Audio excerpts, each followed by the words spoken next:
Hello friends, मैं अनिल विमल healthy life में आपका स्वागत है।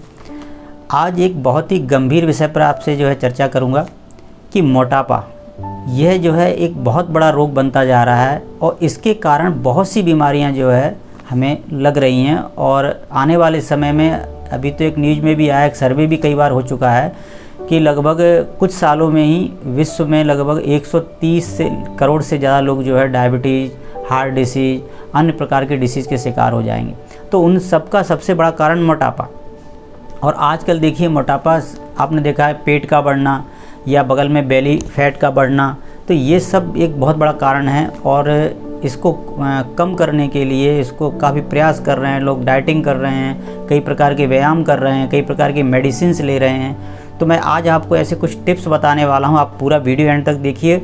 और आप किसी भी उम्र में हो, चाहे महिला हो या पुरुष हो, किसी भी उम्र में हो, आपकी ये समस्या कभी नहीं आएगी। और आपका ना तो कभी पेट बढ़ेगा, ना कभी फैट बढ़ेगा। और इस तरह से ये बीमारियां तो आपको छू भी नहीं पाएंगी। तो इस वीडियो को पूरा देखिए। मैं कुछ महत्वपूर्ण टिप्स आपको बताने वाला हूँ, कुछ परहेज बताने वाला हूँ। तो शुरू करते हैं। सबसे पहला काम कि हमें नियमित व्यायाम करना चाहिए। पहला, सभी कहते हैं नियमित व्यायाम करना चाहिए, तो ठीक है, लेकिन ये व्यायाम वो भी कम से कम 10 से लेके 15 मिनट तक हमको व्यायाम ज़रूर करना चाहिए। और उसमें भी दूसरा, जैसे आपको मैं इसके लिए उपाय करना होगा कि भोजन जब हम करते हैं तो भोजन को हमें चबा चबा कर खाना चाहिए। क्योंकि हमारे बुजुर्ग भी कहते हैं कि दांतों का काम आंतों को नहीं करने देना चाहिए। हम क्या करते हैं, उल्टा सीधा खाया, अंदर तक निगल लिए। जबकि जब हम चबाने की प्रोसेस में होते हैं तो उस समय लार, इसमें पाचक एंजाइम उसमें मिलते हैं और उसको छोटे छोटे टुकड़ों में बांटकर भोजन को अच्छी तरह पचाते हैं और आमाशय हमारा उसको पचाने के लिए तैयार हो जाता है।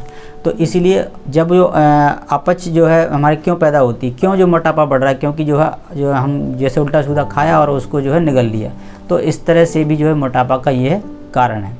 इसके अलावा तीसरा कि शुगर है, वाइट शुगर जिसका हम सेवन करते हैं, चाय में कर रहे हैं, कॉफ़ी में कर रहे हैं या किसी भी तरह से कर रहे हैं, तो वाइट शुगर है इसको अवॉइड करना चाहिए, कम से कम उपयोग करना चाहिए।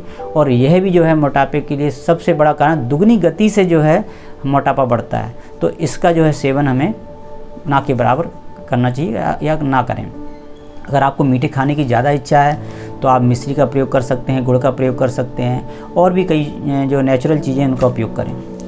इसके अलावा चौथा, आपको वाइट साल्ट है इसका उपयोग कम से कम करना चाहिए। अपने भोजन में इसकी मात्रा धीरे धीरे कम लेकर आएँ।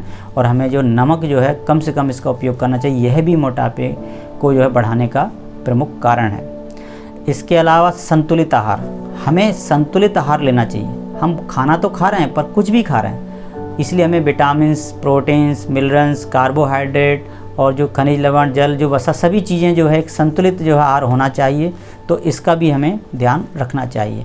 और महत्वपूर्ण आज आपको एक फार्मूला बता रहा हूँ जिसको कहते हैं DIP डाइट। डॉक्टर विश्वरूप राय चौधरी का ये फार्मूला है, काफ़ी फेमस है। आप इसका यदि प्रयोग करते हैं, उसमें प्रमुख तौर से मैं मोटी मोटी बात बता रहा हूँ आपको कि हमें 12 बजे भोजन से पहले हमें फल और सलाद, हमारा जितना बॉडी वेट है इंटू 10 ग्राम हमें फल, और बॉडी वेट है इंटू 5 ग्राम हमें सलाद, इसका उपयोग भोजन से पहले करना चाहिए। शाम को भी हमें जब खाना खाना है तो एक प्लेट में सलाद, दूसरे में भोजन जो भी आप खाते हैं। दोपहर में भी 12 बजे जब आप खाना खाते हैं, 12 बजे तक हमें कुछ नहीं खाना, केवल इन्हीं चीज़ों को खाना है। तो एक प्लेट में सलाद, दूसरे में भोजन, जो भी आप खाना चाहें वो खाएं। तो इसको DIP डाइट को आप फॉलो करें। आपका अतिरिक्त फैट रहेगा नहीं और आप कितना भी खाना डाइजेस्ट कर सकते हैं और इस तरह से बीमारियाँ आपको नहीं होंगी। अगला बिंदु है कि हमें कम से कम रोज़ाना 14 से लेकर 16 घंटे का फास्ट होना चाहिए। पर वो फास्ट कैसा कि जैसे हम शाम को हमने खाना खाया, और वो खाना भी आपको ध्यान रखना है कि रात को 8 बजे से पहले तक हमको भोजन कर लेना चाहिए। ये आदत डाल लीजिए, क्योंकि रात को 8 बजे के बाद हमारे ऑर्गन्स धीमी गति से काम करते हैं, वो सो जाते हैं, तो पैंक्रियाज हमारा सो जाता है। तो इस तरह से आप लेट नाइट भोजन करते हैं 8 बजे के बाद, 9, 10 बजे, 11 बजे, तो वो क्या है कि पूरी तरह से पचता ही नहीं। तो ऐसे कंडीशन में जब पचता नहीं है और अतिरिक्त जब पहुंच रहा है तो क्या होगा, वो कहीं ना कहीं जमा होगा। तो वो बेली के रूप में आसपास में कहीं पेट के आसपास वो जमा होता है, तो वह भी बीमारियों का कारण बनता है। तो हमें एक तो लेट नाइट भोजन नहीं करना चाहिए। दूसरा, जैसे हमने रात में 6 या 7 बजे शाम को भोजन किया, तो दूसरे दिन कब हमको कुछ भी खाना है कम से कम 12 तो न्यूनतम 14 से लेकर 16 घंटे तक। अगर 6 बजे है तो या 8 बजे आपने भोजन किया तो दूसरे दिन आपको कम से कम 12 बजे से पहले नहीं करना। अगर 6 बजे किया है तो कम से कम जो है हमें 10 बजे तक जो है भोजन नहीं करना चाहिए। तो ये इतनी फास्टिंग तो प्रतिदिन चाहिए, तो आपके अंदर अतिरिक्त फैट कभी नहीं आएगा। आपको डाइटिंग करने की भी अलग से ज़रूरत नहीं है। आपको किसी शुगर, हार्ट डिसीज, जो किडनी फेलियर, जो भी किसी प्रकार के ब्लॉकेज, ये सारी समस्याएं नहीं आने वाली। तो इन सभी की जड़ यही है कि हमारा जो खान पान, लाइफ स्टाइल और ये सारी चीज़ें। इसके अलावा कुछ परहेज आपको जो बताया, जैसे चाय, कॉफ़ी, इनका सेवन ना करें। कोल्ड ड्रिंक है, ये भी फैट बढ़ाता है। इसके अलावा पैकिंग फूड है, इनका जो है हम कम से कम प्रयोग करें और ना करें तो ज़्यादा अच्छा है। तो पैकिंग फूड का भी हमको प्रयोग इनका नहीं करना है। और इसके अलावा जो बाज़ार का तला भुना है, ये मान लीजिए जैसे जो भी हम रिफाइंड डालडा वाली जो चीज़ें खाते हैं, इनका सेवन ना करें। कभी भी आपको जो है अतिरिक्त फैट नहीं होगा। और ये डॉक्टर विश्वरूप राय चौधरी कहते हैं जो पेट है ये एक ट्यूमर की तरह लोग बढ़ा के घूम रहे हैं। उनको बीमारियों का जो है इतने सारे स्कैन कराए, इतनी सारी जांचें कराए, लेकिन इतना बड़ा ट्यूमर आपको दिखाई दे रहा है, इसको आप देख ही नहीं रहे। तो सबसे बड़े पहले इस ट्यूमर को, इस बीमारी को आप कम कीजिए, बीमारियां वैसे ही स्वतः कम हो जाएंगी।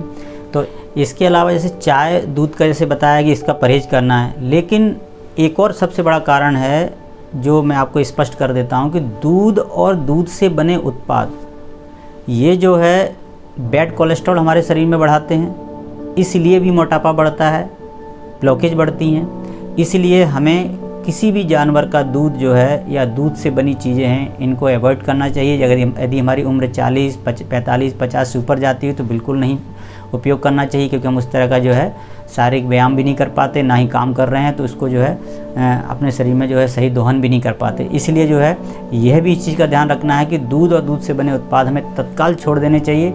अगर किसी को शुगर भी हो गई है तो आप ये मानिए 80% तो उसी दिन आपकी शुगर ठीक हो जाएगी जिस दिन आपने दूध और दूध से बने उत्पाद छोड़ दिया। आप करके देख लीजिए। तो सभी साथियों की बातें जो है समझ में आई होंगी, लोगों तक शेयर कीजिए। आप अपना डॉक्टर खुद बनिए, रोज़ सीखते रहिए, स्वस्थ रहिए। इसी आशा विश्वास के साथ आपने मेरी बात को ध्यान से सुना। सभी साथियों को निर्मल का हेल्दी लाइफ में नमस्कार। मिलते हैं अगले एक नई जानकारी के साथ आपको अगले वीडियो में।